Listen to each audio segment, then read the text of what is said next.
الحمد للہ وحدہ والصلاة والسلام علی من لا نبی بعدہ اما بعد فاعوذ باللہ من الشیطان الرجیم بسم اللہ الرحمن الرحیم ولو ان قرآنا سیرت به الجبال او قطعت به الارض او کلم به الموتى بل للہ الامر جمیعا وقال النبی صلی اللہ علیہ وسلم الماہر بالقرآن مع السفرة الکرام بررہ وقال النبی صلی اللہ علیہ وسلم تبرک بالقرآن فإنه کلام اللہ وخرج منه وقال النبی صلی اللہ علیہ وسلم ان للہ اہلین من الناس قالوا من هم یا رسول اللہ قال اہل القرآن هم اہل اللہ وخاصته وقال النبی صلی اللہ علیہ وسلم ان اللہ یرفع بهذا الكتاب اقواما ویضع به آخرین او کما قال علیہ الصلاۃ والسلام۔ محترم عزیز بچوں، خطابت کا موقع تو نہیں ہے، ابھی مولانا نے حکم فرمایا تو آپ کے سامنے مسابقۃ القرآن قریب ہے، اسی کی نسبت سے 10 منٹ گفتگو ہو جائے۔ آپ کے یہاں انجمن ہوتا ہے؟ کب ہوتا ہے انجمن؟ جمعرات کو۔ قرأت کے ساتھ ساتھ آپ انجمن میں بھی خوب محنت کریں۔ آپ کے اس علاقے میں آنے والے وقت میں بڑی تعداد میں یہاں کے رہائشی خطیبوں کی ضرورت ہے، جو یہاں کے لوگوں کو یہاں کی زبان میں سمجھا سکے۔ تو انجمن اس میں خطابت میں بھی اعلیٰ درجے تک پہنچے، جیسے قرآن کریم پہ آپ گفتگو کر رہے ہیں، میں نے جیسے ارادہ کیا ہے کہ 10 منٹ بات کروں، مگر قرآن پہ میں کیا بیان کروں؟ قرآن خود بیان، قرآن خود تبیان، قرآن فرقان، قرآن ایقان، قرآن احسان ہے، قرآن ایمان ہے۔ جس مہینے میں آیا وہ رمضان ہے، نازل کرنے والا رب رحمان ہے، وہ جبریل تو واسطے درمیان ہے، جس پہ نازل ہوا وہ نبی آخر الزمان ہے۔ قرآن خود خدا کا اعلان اور خدا کی زبان ہے، قرآن صحابہ کا ترجمان ہے۔ یعنی اس طرح کی گفتگو خطابت میں بڑھ چڑھ کے آپ اس کو سیکھیں۔ ابھی مسابقۃ القرآن قریب ہے، تو اس سے بہترین قرآن سیکھنے کا اور اس کی تلاوت کرنے کا ہمیں موقع ملا ہے۔ یہ بھی بہت بڑا عمل ہے۔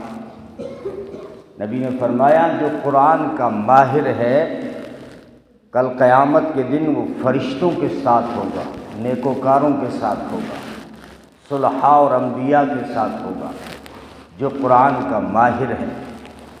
آپ صلی اللہ علیہ وسلم کی ایک ترتیب تھی، جو قرآن کے ماہر ہوتے تھے انہیں ہر جگہ آگے رکھتے تھے۔ بیر معونہ پہ 70 قراء شہید ہوئے۔ آپ صلی اللہ علیہ وسلم کی آنکھ میں آنسو جاری تھے اور دفناتے جا رہے تھے، لیکن پہلے اس سے رکھتے جس کو زیادہ قرآن یاد ہوتا۔ اور بہت سارے صحابہ جمع ہوں تو مصلی پہ وہ آتا تھا جو قرآن زیادہ جانتا تھا، قرآن اچھی طریقے سے پڑھتا تھا۔ حکم دیا باقاعدہ زین القرآن باصواتکم، قرآن کو مزین کرو اپنی آواز سے۔ باقی عبادت کے اندر اب زیادہ کچھ دکھاوا کرنے لگتے ہیں تو اسلام وہاں منع کر دیتا ہے کہ من صلی یرائی فقد اشرک ومن تصدق یرائی فقد اشرک من صام یرائی فقد اشرک، لیکن یہاں حکم کچھ اور ہے۔ فرمایا موسیٰ اشعری رات کو تمہارے گھر کے پاس سے گزر ہوا، ماشاءاللہ کیا آواز آ رہی تھی تیرے گھر سے قرآن کی تلاوت کی۔ اللہ نے تجھے تو داؤد علیہ السلام کی آواز سے نوازا ہے۔ اب وہ کہہ رہے ہیں کہ اللہ کے رسول اگر مجھے پتہ چل جاتا کہ میری تلاوت کو آپ سن رہے تو میں اور زیادہ اس کو مزین کر کے پڑھتا۔ یعنی اسلام میں یہ منع نہیں، قرآن کی تلاوت میں یہ منع نہیں کیا کہ ریاکاری ہو جائے گی۔ فرمایا قرآن پڑھتے وقت رویا کرو، رونا نہ آئے تو رونے والوں کی شکلیں بنا دو۔ دیکھو ریاکاری ہے نا، آپ نے دیکھا ہوگا سدیس کے لہجے میں ہر وقت روتے نہیں ہیں، لیکن ایک انداز ایسا اپنا لیتے ہیں کہ سامعین کو لگتا ہے کہ اس آیت پہ رو رہے ہیں۔ اس کی اجازت بھی ہے اسلام میں۔ تو قرآن کو آپ خوبصورت پڑھیں، ایک دوسرے سے اچھا پڑھنے کی اور بازی لے جانے کی کوشش کریں۔ مسابقت قرآن میں یہی فائدہ ہوگا کہ بہترین قرآن پڑھنے والے قاری تیار ہیں۔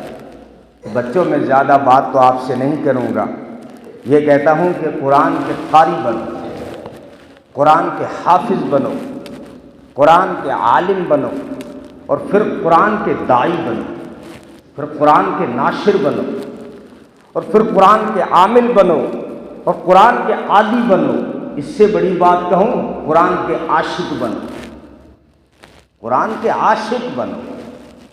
حضرت عثمان غنی رضی اللہ تعالیٰ عنہ اسلام لائے سامع قرآن بن کر، زندگی گزاری تابع قرآن بن کر، خلافت چلائی ناشر قرآن بن کر اور جامع قرآن بن کر، رحلت پائی شہید قرآن بن کر۔ عثمان وہ شہید ہیں جن کی شہادت کی گواہی خود خدا کا قرآن دے گا، بلکہ محمد عربی صلی اللہ علیہ وسلم کا فرمان ہے کہ قرآن پڑھنے والے کے لیے میں خود گواہ بنتا ہوں۔ بہت بڑی گواہی، قرآن میں مہارت حاصل کریں، بڑی چیز ہے۔ جو اس سے نسبت پاتا ہے نا، عظیم بن جاتا ہے، سردار بن جاتا ہے۔ کچھ بھی نہیں تھے، غلام تھے، نہیں بک رہا تھا، وہ سلام بن جبیر خرید کے آیا تھا ملک شام سے، کھڑا کر دیا، کالا کلوٹا میلا کچیلا، سالم جس کا نام تھا، نہیں بک رہا تھا کئی دنوں سے۔ سبیدہ لڑکی نے خریدا، پھر سبیدہ کی شادی ابو حذیفہ سے ہوتی ہے۔ وہ اسلام میں جب آتے ہیں، غلام اسلام قبول کرتا ہے، قرآن پڑھنے لگ جاتا ہے۔ یہی سالم غلام تھا جس کا کوئی خریدار نہیں ملا تھا، لیکن جب اسلام میں آیا اور قرآن اس نے بہترین پڑھا، ایک وقت آیا کہ مسلمان جب ہجرت کر کے مکہ سے جب مدینہ آئے ہیں، ایک جگہ نماز کا وقت ہو گیا کہ نماز کون پڑھائے گا، کہ نماز سالم پڑھائے۔ وہ سالم وہی تھا جس کا کوئی خریدار نہیں ملا کرتا تھا۔ قرآن نے وہ عظمت دلائی کہ عمر بن خطاب مقتدی نظر آیا، سالم مقتدا اور امام نظر آیا۔ یہ قرآن نے عظمت دلائی۔ عمرو بن سلمہ اسلام میں بہت بعد میں لایا، پہلے قرآن کا شوق تھا، کفر کی حالت میں بھی صحابہ کے قافلوں سے کبھی ایک آیت حاصل کر لی، کبھی کوئی چھوٹی سورت یاد حاصل کر لی۔ مکہ فتح ہونے کے بعد ان کا پریوار جو ہے اسلام میں داخل ہوا ہے، تو اسلام لانے سے پہلے بہت سارا قرآن ان کو آ گیا تھا، کچھ صورتیں آ گئی تھی۔ اب جب پورا پریوار اسلام میں داخل ہوا، آپ صلی اللہ علیہ وسلم نے فرمایا کہ تمہاری بستی میں سے کوئی قرآن جانتا ہے؟ تو لوگوں نے اسی لڑکے کا نام لیا کہ عمرو بن سلمہ جو ہے وہ کچھ قرآن جانتے ہیں۔ فرمایا گاؤں والوں سن لو، آج کے بعد اس بستی کا سردار بھی وہی ہے اور امام بھی وہی ہے۔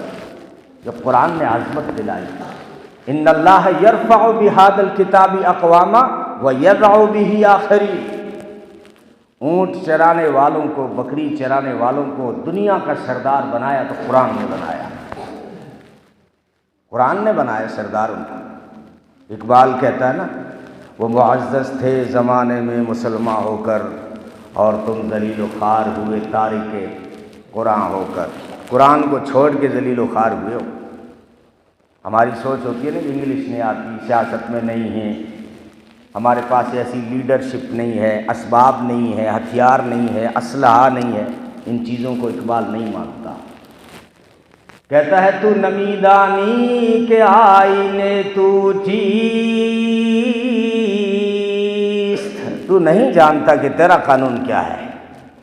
تو نمیدانی کے آئینے تو چیست، زیر گردوں سر تمکین تو چیست، کتاب زندہ قرآن حکیم،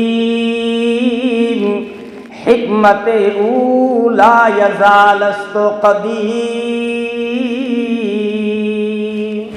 تیرا آئین یہ ہے، تیرا قانون یہ ہے زندہ کتاب جو تجھے زندگی بخشی، اس کی حکمتیں لازوال، اس کے علوم بے شمار ہیں۔ تو آپ قرآن کے ماہر بنیں، قرآن کو سمجھیں بھی، قرآن سے ایک وابستگی ہو۔ قرآن سرداریاں عطا کرتا ہے۔ جس نے بھی نسبت پالی نا، اس سے معمولی سا کپڑا تھا، کوئی قیمت نہیں تھی، 1 گز کا ٹکڑا ٹیلر نے مجھے فری میں دیا تھا، یا دکاندار نے، میں نے کہا قرآن کا جزدان بنا دے، اب وہ جب جزدان بن گیا تو پھر سینے سے لگایا گیا، پھر پیشانی سے لگایا۔ ارے کپڑے کو عزت کیوں ملی؟ اس لیے کہ اس نے اپنا رشتہ قرآن سے جوڑ لیا۔ لکڑی کا ٹکڑا پڑا ہو رستے کے کنارے، کیا اس کی اوقات ہے؟ کوئی اوقات ہے؟ بڑے بڑے فرنیچروں کی بات نہیں کرتا، ساگوان کی بات نہیں کرتا، لکڑی کا ٹکڑا پڑا تھا۔ وہ لکڑی چاہے روہڑی کی تھی، کسی اور کے ہاتھ آتی تو وہ چولہے میں ڈال دیتا، لیکن ان کے ہاتھ لگی اور ستھار کے پاس پہنچا دیا، کہا کہ مجھے قرآن کی رحل بنا کے دے۔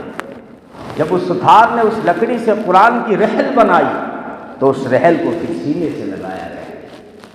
یہ لکڑی کو عزت کیوں ملی؟ یہ تو گری پڑی چیز تھی، اسی لیے عزت ملی کہ اس نے اپنا رشتہ قرآن سے جوڑا۔ معمولی سا کتا گاڑی والے کو فری میں لیتے ہیں، لوگ سب کچرا سمجھ کے گھر سے باہر پھینکتے ہیں، اگر وہی کتا قرآن کی جلد بن جائے نا تو پھر اس کتے کے پکش میں عرش کا مالک بولے گا، لا یمسہ الا المطہرون۔ اب اس کتے کو بغیر وضو کے چھو نہیں سکتے، ناپاکی کی حالت میں تم چھو نہیں سکتے۔ ارے اس کو عزت کیوں مل گئی؟ اسی لیے مل گئی کہ جو ہے اس نے اپنا رشتہ قرآن سے جوڑ لیا۔ جس نے بھی بڑی چیزیں ہو چاہے، بھائی مہینے تو بہت سارے ہیں، رمضان مہینوں کا سردار کیوں ہے؟ کیوں ہے؟ روزوں کی وجہ سے، تراویح کی وجہ سے؟ قرآن سے ہی پوچھ لیتے ہیں، قرآن تو بتا کہ رمضان کو عزت کیوں ملی؟ فرمایا شہر رمضان الذی انزل فیہ القرآن، یہ رمضان اسی لیے عزت پا گیا کہ اس میں خدا کا قرآن آیا ہے۔ ہاں تو شب قدر راتوں کی سردار کیوں بن گئی؟ اس لیے کہ وہ عبادت کی رات ہے؟ نہیں، انا انزلناہ فی لیلۃ القدر وما ادراک ما لیلۃ القدر، اسی لیے کہ اس میں خدا کا قرآن آیا ہے۔ تو جس نے بھی نسبت پائی، جس پیغمبر پہ آیا وہ سارے نبیوں کا سردار، جو جبریل لے کے آ رہا ہے وہ سارے فرشتوں کا سردار ہو گیا۔ تو ہم بھی قرآن سے خاص تعلق رکھیں، اچھے پڑھنے والے بھی ہوں، اور پھر قرآن کو اچھی طریقے سے سمجھنے والے بھی ہوں، اور پھر قرآن کے اوپر عمل کرنے والے بھی ہوں، اور پھر قرآن کی تلاوت ڈوب کر کرنے والے، جیسے ہمارے اکابرین نے ڈوب کر وہ قرآن کی تلاوت کیا کرتے تھے۔ اور قرآن کی تلاوت محمد عربی صلی اللہ علیہ وسلم تشریف لائے، صحابہ میں جو قاری تھے، حضرت عبید بن کعب قرآن پڑھ رہے ہیں، آپ صلی اللہ علیہ وسلم پیچھے آ کے پشت کی جانب سن رہے تھے۔ اب قاری نے محسوس کیا کہ ساری کائنات کے سردار مجلس میں آ چکے ہیں، تو انہوں نے اپنی تلاوت بند کر دی۔ استاد آ جاتا ہے تو بچے کو جھجک محسوس ہو جاتی ہے، لیکن سیکھنے والے کو، انجمن کے طالب علم کو معلوم ہونا چاہیے کہ ہمیں اگر سیکھنا اور آگے بڑھنا ہے تو سب سے پہلے جھجک کو ہٹانا ہوگا۔ فرمایا پڑھتے رہو، اے ابی بن کعب پڑھتے رہو، آج آیا نہیں ہوں بھیجا گیا ہوں۔ عرش والے نے کہا ہے کہ تیرے چند یار جمع ہیں اور تیرا ایک جانثار وفادار تابع دار حوبے دار ڈوب کر قرآن پڑھ رہا ہے، جاؤ نا میرے محبوب ذرا تلاوت سنو۔ تو آج بھیجا ہوں کہ اے اللہ السمانی، کہ اللہ نے میرا نام لیا؟ کہاں، آج اللہ نے نام لے کے کہا کہ جاؤ ابی بن کعب قرآن پڑھ رہے ہیں، سنو۔ جو قرآن پڑھتا ہے اس کے چرچے عرش پہ ہوتے ہیں۔ تو بچوں قرآن اتنا پڑھو کہ فرشتے تمہارے منہ چومیں۔ بڑا جملہ کہہ رہا ہوں جرأت سے تھوڑا، حدیثوں میں کہا گیا بندہ جب قرآن پڑھتا ہے نا تو فرشتہ اپنا منہ اپنے کان اس بندے کے منہ کے قریب کر لیتے ہیں۔ میں تھوڑا اور جرأت سے کہہ رہا ہوں بچوں قرآن اتنا پڑھو کہ فرشتے تمہارا منہ چومیں۔ ہمارے قرات کے امام تھے امام عاصم رحمۃ اللہ علیہ، ان کے منہ سے خوشبو آتی تھی ہر وقت۔ لوگوں نے پوچھا حضرت آپ خوشبو تناول فرماتے ہیں کیا؟ خوشبو آپ پی کے آتے ہیں کیا؟ خوشبو کیوں آتی ہے؟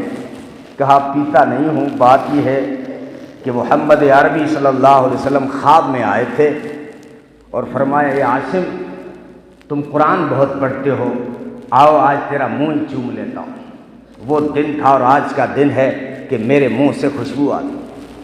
اس لیے کہتا ہوں کہ قرآن کو پڑھو اور قرآن کے عادی بنو، عاشق بنو، عامل بنو اور پھر ناشر بنو اور قرآن کے ہی داعی بنو۔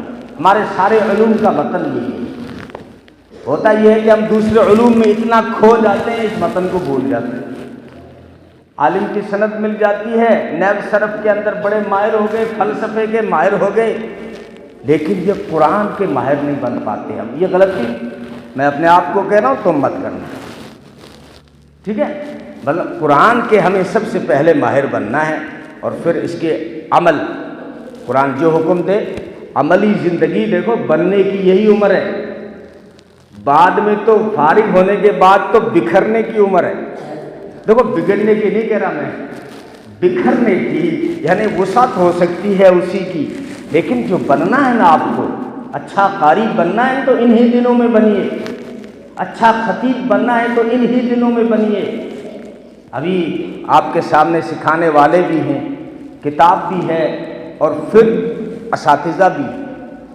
آپ کے اساتذہ جنہوں نے اکراماً بٹھا دیا ہے، مجھ سے زیادہ اہل علم، ان کی قدر کیجئے اور ان کو ہی اپنا آئیڈیل بنا کے چلیے اور ان سے سیکھ لیجئے۔ اب جو کچھ سیکھنا ہو، املا تمہاری بہترین ہونی چاہیے، کتابت بہترین ہو، خطابت بہترین ہو، قرأت تمہاری بہترین ہو، اور فن صرف میں، نحو میں، تجوید میں، فن فقہ میں ماہر بن جائے تو کرو گے عمل، عامل بنو گے۔ اللہ تعالی ہم سب کو عمل، دیکھو یہ خطابت کا موقع نہیں تھا، مولانا نے حکم دے دیا، 10 منٹ تقریباً ہو گئے تو ہمیں بھی اندازہ ہو گیا آپ کا ماشاءاللہ ذوق اور شوق میں نے پڑھ لیا۔ جی کرتا ہے اگر ایسا مجمع ہو تو میں 5 گھنٹہ نہ چھوڑوں۔ آپ کا ذوق اور شوق دیکھ کے مجھے خوشی ہوئی، اسی طرح آپ آگے بڑھتے چلے جائیں۔ اللہ تعالیٰ آپ کو دونوں جہاں میں کامیابی عطا فرمائے، ہم سب کو کامیاب کرے۔ وآخر دعوانا الحمدللہ رب العالمین۔ سبحان اللہ و بحمدہ۔